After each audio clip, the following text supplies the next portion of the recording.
Sir Jetlee ఏంటి sir Jetlee? Jetlee is out and out full comedy thriller అండి. So 100% ఆడియన్స్కి ఈ సినిమా ఫుల్ నవ్విస్తుందని కోరుకుంటున్నాను. అలానే కొద్ది థ్రిల్లింగ్ మూమెంట్స్ కూడా ఉంటాయి సినిమాలో.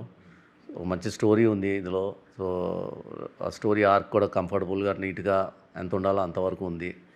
సో ఇది డెఫినెట్గా ఆడియన్స్ని మెప్పిస్తుందని కాన్ఫిడెన్స్తో ఇది దింపుతున్నాం. All the best sir. Next ఎక్కువగా ఈ మధ్యకాలంలో మలయాళం సినిమాలు, తమిళ సినిమాలు వస్తున్నప్పుడు మన తెలుగు టైటిల్స్ లేదనేది ఒక టాక్ వినబడుతుంది.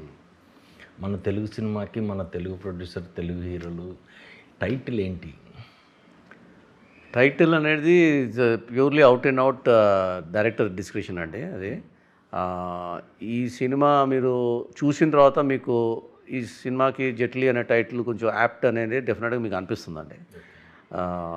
సో అంటే హీరో క్యారెక్టరైజేషన్ కొంచెం జెట్లీ మార్షల్ ఆర్ట్స్ యాక్టర్ కింద ఉంటుంది కొంచెం. సో కానీ తను కాదు. సో అందుకే సత్య ఇస్ నాట్ జెట్లీ అని పెట్టడం జరిగిందండి.